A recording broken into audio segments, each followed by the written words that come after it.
ನಮಸ್ಕಾರ. ರಿವ್ಯೂ ಚಾನಲ್ಗೆ ಸ್ವಾಗತ. ನಾನು ಸೌಖ್ಯ ಗಾಂವ್ಕರ್. CM ಬದಲಾವಣೆ ಆದ ಬಳಿಕ, ಹೊಸ ಸಂಪುಟ ಆದ ಬಳಿಕ ತನ್ನ ಕೆಲಸದ ಮೂಲಕ ಸಿಕ್ಕಾಪಟ್ಟೆ ಸದ್ದು ಮಾಡ್ತಿರುವ, ಸಿಕ್ಕಾಪಟ್ಟೆ ಶೈನ್ ಆಗ್ತಿರುವಂಥ ಮಂತ್ರಿಗೆ ಈಗ ಭೂಕಂಟಕ ಎದುರಾಯ್ತಾ.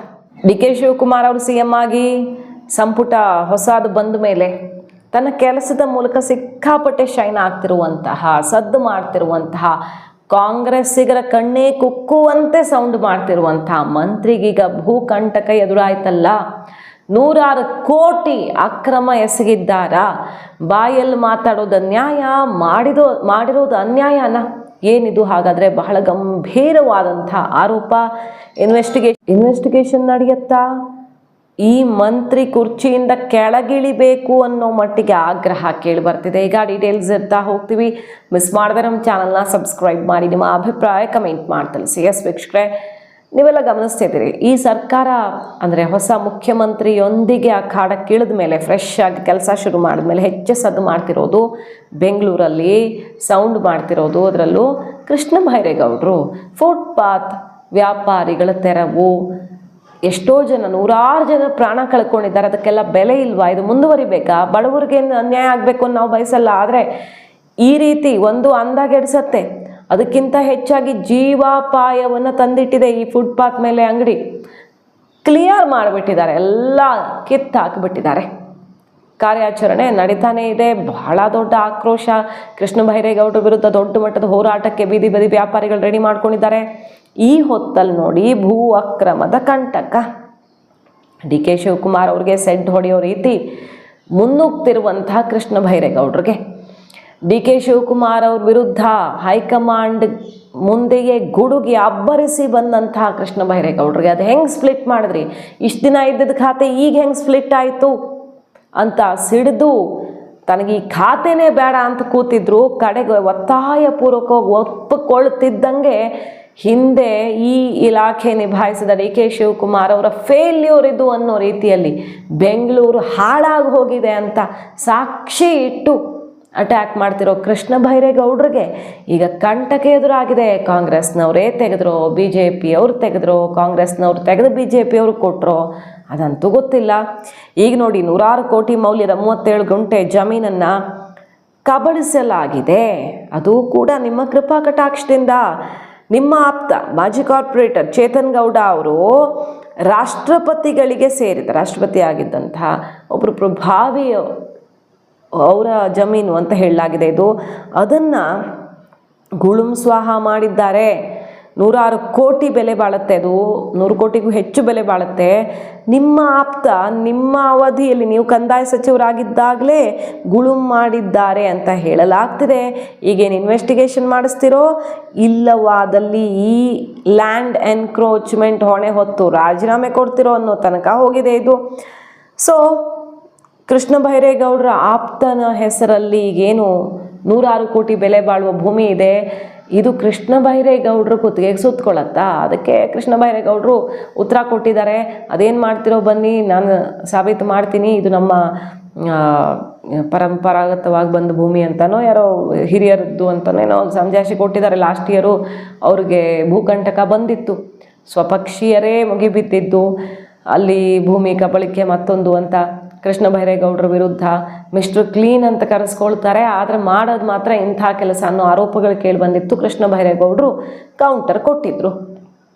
ಈ ಟೈಮಿಂಗ್ ನೋಡಿ, ಸಿಕ್ಕಾಪಟ್ಟೆ ಅಬ್ಬರಿಸಿ CMನೇ ಎದುರು ಹಾಕ್ಕೊಂಡಿರೋ ಹೊತ್ತಲ್ಲಿ DK ಶಿವಕುಮಾರ್ ಅವ್ರಿಗೆ ಸೆಡ್ ಹೊಡಿತಿರುವಂಥ ಕೃಷ್ಣ ಬೈರೇಗೌಡರು ಜನರ ಮೆಚ್ಚುಗೆಗೂ ಪಾತ್ರ ಆಗಿದ್ದಾರೆ. ಅವರ ಕೆಲಸದ ಮೂಲಕ ಬ್ರ್ಯಾಂಡ್ ಬೆಂಗಳೂರು ಅಂದರೆ DK ಮಾಡಿದ್ದಲ್ಲ, ಇದು ಕೃಷ್ಣ ಬೈರೇಗೌಡರು ಮಾಡ್ತಿರೋದು ಅನ್ನೋ ರೀತಿ ಮೆಚ್ಚುಗೆ ಎಲ್ಲ ಬರ್ತಿರೋವಾಗ ಈಗ ಭೂಕಂಟಕ ಎದುರಾಗತ್ತಾ? ಇವರೇನು ಸಾಚ ಅಲ್ಲ ಅನ್ನೋ ರೀತಿ ಇಮೇಜು ರಿವೀಲ್ ಮಾಡ್ತಿರೋದಾಯಿತು.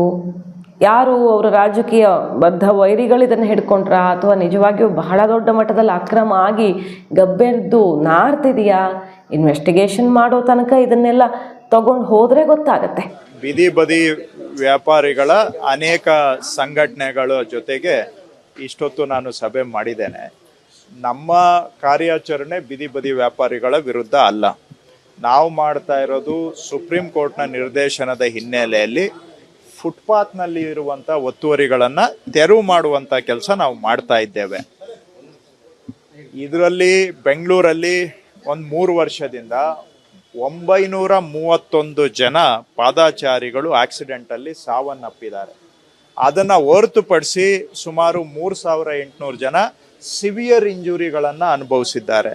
ಅದಲ್ಲದೆ ಒಂದು 3500 ಜನ ಮೈನರ್ ಇಂಜುರೀಸು. ಸೊ ಎಲ್ಲ ಸೇರಿಸಿದ್ರೆ ಸಾವಿರಾರು ಜನ ಇವತ್ತು ಪಾದಾಚಾರಿಗಳು ದುರ್ಘಟನೆ ರೋಡ್ ಆಕ್ಸಿಡೆಂಟ್ಗಳಿಗೆ ತುತ್ತಾಗ್ತಾ ಇದ್ದಾರೆ.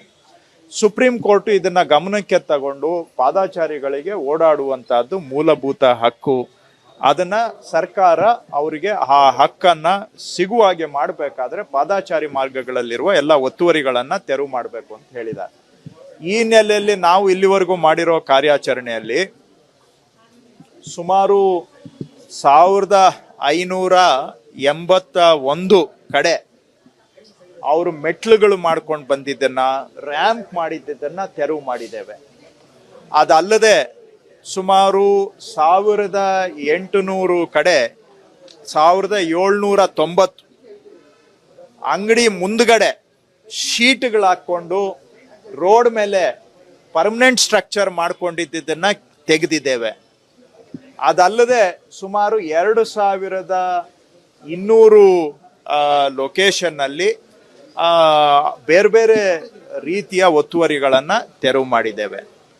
ಸೊ ನಾವು ಎಲ್ಲವನ್ನೂ ಕೂಡ ಟ್ಯಾಕಲ್ ಮಾಡ್ತಾ ಇದ್ದೇವೆ. ಬರೀ ಬೀದಿ ಬದಿ ವ್ಯಾಪಾರಿಗಳನ್ನ ಎತ್ತುವಳಿ ಮಾಡ್ತಾ ಇದ್ದೇವೆ ಅನ್ನೋದು ಸತ್ಯ ಅಲ್ಲ. ಫುಟ್ಪಾತ್ ಮೇಲೆ ಯಾರ್ಯಾರು ಎನ್ಕ್ರೋಚ್ಮೆಂಟ್ ಮಾಡಿದ್ದಾರೆ, 2200 ಕಡೆ ಫುಟ್ಪಾತ್ ಮೇಲೆ ಅವರು ಅಡ್ವರ್ಟೈಸ್ಮೆಂಟ್ ಬೋರ್ಡ್ಗಳನ್ನ ಹಾಕಿದ್ದು, ಸೈನ್ ಬೋರ್ಡ್ಗಳು ಹಾಕಿದ್ದನ್ನ ತೆಗ್ದಿದ್ದೇವೆ. 1580 ಕಡೆ ರ್ಯಾಂಪ್ಗಳನ್ನ ತೆಗ್ದಿದ್ದೇವೆ, ಮೆಟ್ಲು ತೆಗ್ದಿದ್ದೇವೆ. 1790 ಕಡೆ ಶೀಟ್ಗಳು ಹಾಕೊಂಡು ಮುಂದೆ ಬಂದಿದ್ದನ್ನ ತೆಗ್ದಿದ್ದೇವೆ. ಸೊ ಅದಕ್ಕೆ ಕಂಪೇರ್ ಮಾಡಿದ್ರೆ ಬೀದಿ ಬದಿ ವ್ಯಾಪಾರಿಗಳು ಅಫೆಕ್ಟ್ ಆಗಿರೋರ ಸಂಖ್ಯೆ ಅದಕ್ಕಿಂತ ಕಡಿಮೆನೇ ಇದೆ ಇವೆಲ್ಲದಕ್ಕೂ ಕಂಪೇರ್ ಮಾಡಿದ್ರೆ. ಹಾಗಾಗಿ ನಾನು ಅವ್ರಿಗೆ ಮನವಿ ಮಾಡಿದ್ದೇನೆ, ಅವರು ಈ ಬೀದಿ ಬದಿ ವ್ಯಾಪಾರಿಗಳ ಕಾನೂನಿದೆ, ಕಾನೂನು ಪ್ರಕಾರವಾಗಿ ನಮಗೆ ID ಕೊಡಬೇಕು, ನಮಗೆ ವ್ಯಾಪಾರ ಮಾಡೋದಕ್ಕೆ ಜಾಗ ನಿಗದಿ ಮಾಡಬೇಕು ಅಂತ ಹೇಳಿದ್ದಾರೆ. ಅವೆಲ್ಲಕ್ಕೂ ಕೂಡ ನಾನು ಇವತ್ತು ಕಮಿಷನರ್ ಅವರಿಗೆ ಸೂಚನೆ ಕೊಟ್ಟಿದ್ದೇನೆ. ತತ್ಕ್ಷಣ ಪ್ರಾವಿಷನಲ್ ಟೌನ್ ವೆಂಡಿಂಗ್ ಕಮಿಟಿ ಅಂತ ಮಾಡಿ ಅದರ ಮುಖಾಂತರ ಬೀದಿ ಬದಿ ವ್ಯಾಪಾರಿಗಳಿಗೆ ಅವರ ಜೀವನ ಬದುಕು ರೂಪಿಸ್ಕೊಳ್ಳೋದಕ್ಕೆ ಏನು ಸಹಾಯ ಮಾಡಬೇಕು ಅದನ್ನ ಸಹಾಯ ಮಾಡಬೇಕು ಅಂತ ನಾನು ಸೂಚನೆ ಕೊಟ್ಟಿದ್ದೇನೆ. ನಮ್ಮ ಕಾರ್ಯಾಚರಣೆ ಬೀದಿ ಬದಿ ವ್ಯಾಪಾರಿಗಳ ವಿರುದ್ಧ ಅಲ್ಲ, ನಮ್ಮದು ಸುರಕ್ಷಿತ ಪಾದಾಚಾರಿ ಮಾರ್ಗ ಮಾಡೋದಕ್ಕೆ ನಾವು ಮಾಡ್ತಾ ಇದ್ದೇವೆ. ನಾನು ಅವರ ಸಹಕಾರವನ್ನು ಕೇಳಿದ್ದೇವೆ. ಬೆಂಗಳೂರಲ್ಲಿ 15,000 to 18,000 ಕಿಲೋಮೀಟರ್ ರೋಡ್ ಇದೆ. ನಾವು ಟಾರ್ಗೆಟ್ ಮಾಡಿರೋದು 1,500 ಕಿಲೋಮೀಟರ್, 10% ಕೂಡ ನಾವು ಟಾರ್ಗೆಟ್ ಮಾಡಿಲ್ಲ.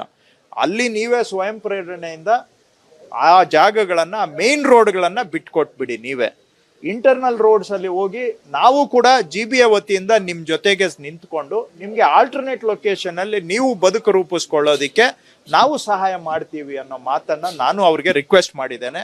ಅವರ ಸಹಕಾರವನ್ನು ಕೂಡ ನಾನು ಕೋರಿದ್ದೇನೆ. ಸೊ ಇಷ್ಟು ಇವತ್ತು ನಡೆದಂತಹ ಸಭೆಯ ಸಾರಾಂಶ. ಸುಪ್ರೀಂ ಕೋರ್ಟ್ನ ಸೂಚನೆಯಂತೆ ನಾವು ಕಾರ್ಯಾಚರಣೆಯನ್ನ ಮುಂದುವರಿಸಲೇಬೇಕಾಗುತ್ತೆ. ಯಾಕಂದ್ರೆ ಪಾದಾಚಾರಿ ಮಾರ್ಗಗಳಿಗೆ ಫುಟ್ಪಾತ್ ಅಲ್ಲಿ ಓಡಾಡೋರ್ಗೆ ಅದು ಓಡಾಡುವಂತಹದ್ದು ಸುಪ್ರೀಂ ಕೋರ್ಟ್ ಹೇಳಿದೆ, ಇದು ಮೂಲಭೂತ ಹಕ್ಕು, ಫಂಡಮೆಂಟಲ್ ರೈಟ್ ಅಂತ ಹೇಳಿ. ಅವ್ರಿಗೆ ಫಂಡಮೆಂಟಲ್ ರೈಟ್ ಅನ್ನ ಕೊಡಿಸ್ಕೊಡುವಂತ ಜವಾಬ್ದಾರಿ ಸರ್ಕಾರದ ಮೇಲೆ ನಿಗದಿ ಮಾಡಿದೆ. ಆ ಉದ್ದೇಶದಿಂದ ಬೆಂಗಳೂರು ಸುಧಾರಣೆ ಆಗಬೇಕು. ನೋಡಿ, ಎಲ್ಲಿ ನೀವು ಕೈ ಹಾಕಿದ್ರು ಏನೋ ಒಬ್ಬರಿಗೆ ಅನುಕೂಲ ಆದರೆ ಒಬ್ಬರಿಗೆ ತೊಂದರೆ ಆಗುವಂತಹದ್ದು ವಾತಾವರಣ ಸಮಾಜದಲ್ಲಿ ಇರುತ್ತೆ. ಬೆಂಗಳೂರಲ್ಲಿ ನೀವು ಎಲ್ಲಿ ಕಸ ಸರಿ ಮಾಡೋಕ್ಕೆ ಕೈ ಹಾಕಿದ್ರೆ ಅಲ್ಲೂ ಕೆಲವ್ರಿಗೆ ತೊಂದರೆ ಆಗತ್ತೆ. ಉದಾಹರಣೆಗೆ ಹೇಳ್ತಾ ಇದ್ದೇನೆ. ಅಥವಾ ನಾಳೆಯಿಂದ ನಾವು ಈಗ ಏನೋ ಬಿಟ್ಬಿಟ್ಟಿರೋ ಗಾಡಿಗಳು, ಏನೋ ಯಾರೋ ಬಿಡಾಡಿ ಗಾಡಿಗಳು, ಅಬಂಡಂಟ್ ವೆಹಿಕಲ್ಸು, ಅದನ್ನ ತೆರವು ಮಾಡ್ತೀವಿ ಅಂತ ಹೇಳಿದ್ರೆ ಅದನ್ನು ಬಂದು ಕೆಲವ್ರು ಕೇಳ್ತಾರೆ, ನಾವು ರೋಡ್ ಮೇಲೆ ಗಾಡಿ ಬಿಟ್ರೆ ನಿಮ್ಗೇನ್ರಿ ತೊಂದರೆ ಅಂತ. ಎಲ್ಲದಕ್ಕೂ ಪ್ರಶ್ನೆ ಮಾಡೋರು ಇರ್ತಾರೆ. ಅಲ್ಲಿ ಯಾವುದು ಬೆಂಗಳೂರು ಸುಧಾರಣೆ ಆಗ್ಬೇಕು ಅಂದ್ರೆ ಸಲೀಸಾಗಿ ಯಾವುದೂ ಆಗೋದಿಲ್ಲ. ಕೆಲವು ಕಠಿಣ ತೀರ್ಮಾನ ತಗೊಂಡಾಗ ಅದಕ್ಕೆ ಕೆಲವು ಸಂದರ್ಭದಲ್ಲಿ ಕೆಲವರಿಂದ ಪ್ರತಿರೋಧ ಇರುತ್ತೆ. ಆದ್ರೆ ನಾವು ಏನು ಮಾಡದೆ ಆಟೋಮೆಟಿಕ್ ಆಗಿ ಬೆಂಗಳೂರು ಸುಧಾರಣೆ ಆಗ್ಬೇಕು ಅಂದ್ರೆ ಅದು ಬರೀ ಮ್ಯಾಜಿಕ್ ಅಲ್ಲಿ ಮಾತ್ರ ಸಾಧ್ಯ, ನಿಜ ಜೀವನದಲ್ಲಿ ಸಾಧ್ಯ ಇಲ್ಲ. ಬೆಂಗಳೂರು ಸುಧಾರಣೆ ಆಗ್ಬೇಕಾದ್ರೆ ಕೆಲವು ಕಠಿಣ ತೀರ್ಮಾನ ತಗೊಳ್ಬೇಕಾಗತ್ತೆ. ಜನಗಳ ಸಹಕಾರವನ್ನ ನಾನು ಕೇಳ್ತಾ ಇದ್ದೇನೆ. ಇದರಲ್ಲಿ ನಮ್ಮದು ಏನು ವೈಯಕ್ತಿಕ ವಿಷಯ ಇಲ್ಲ. ಯಾಕಂದ್ರೆ ನನ್ನನ್ನು ಕೆಲವರು ಬಹಳ ಅಸಹ್ಯವಾಗಿ ಮಾತಾಡಿದ್ದಾರೆ, ಈ ವಿಷಯದಲ್ಲಿ ಅಗೌರವವಾಗಿನೂ ಕೂಡ ಮಾತಾಡಿದ್ದಾರೆ. ಸಾರ್ವಜನಿಕ ಜೀವನದಲ್ಲಿ, ಪ್ರಜಾಪ್ರಭುತ್ವದಲ್ಲಿ ನಮ್ಮನ್ನ ತೆಗಳ್ಳಿ, ನಮ್ಮನ್ನ ಟೀಕೆ ಮಾಡ್ಲಿ, ಆದ್ರೆ ಮಾತಾಡುವ ಸಭ್ಯತೆಯ ಎಲ್ಲೆಯನ್ನ ಮೀರಿ ಕೂಡ ಮಾತಾಡಿದ್ದಾರೆ. ಆಯ್ತು, ಬೆಂಗಳೂರಿನ ಒಳ್ಳೇದಾಗುತ್ತೆ, ಅದಕ್ಕೆ ನಾನು ಬಯಸ್ಕೋಬೇಕು, ನಾನು ಅನ್ಪಾಪ್ಯುಲರ್ ಆಗ್ಬೇಕು, ನಾನು ಜನರಿಂದ ಟೀಕೆಗೆ ಒಳಗಾಗಬೇಕು, ಅದರಿಂದ ಏನೋ ಬೆಂಗಳೂರಿಗೆ ಒಳ್ಳೇದಾಗುತ್ತೆ ಅಂದ್ರೆ ಇರ್ಲಿ, ಆಗ್ಲಿ. ಯಾಕಂದ್ರೆ ಕೊನೆಗೆ ನಾವು ಸಾರ್ವಜನಿಕ ಜೀವನದಲ್ಲಿದ್ದು ಏನೋ ಒಂದು ನಯಾ ಪೈಸಾ ಬೆಂಗಳೂರಿಗೆ ನಾವು ಒಳ್ಳೇದು ಮಾಡಿದ್ರೆ. ಕಾದ್ ನೋಡೋಣ. ಮಾಹಿತಿ ಇಷ್ಟ ಆಗಿದ್ರೆ ಮಿಸ್ ಮಾಡದೆ ನಮ್ಮ ಚಾನಲ್ನ ಸಬ್ಸ್ಕ್ರೈಬ್ ಮಾಡಿ ನಿಮ್ಮ ಅಭಿಪ್ರಾಯ ಕಮೆಂಟ್ ಮಾಡಿ ತಿಳಿಸಿ. Thank you.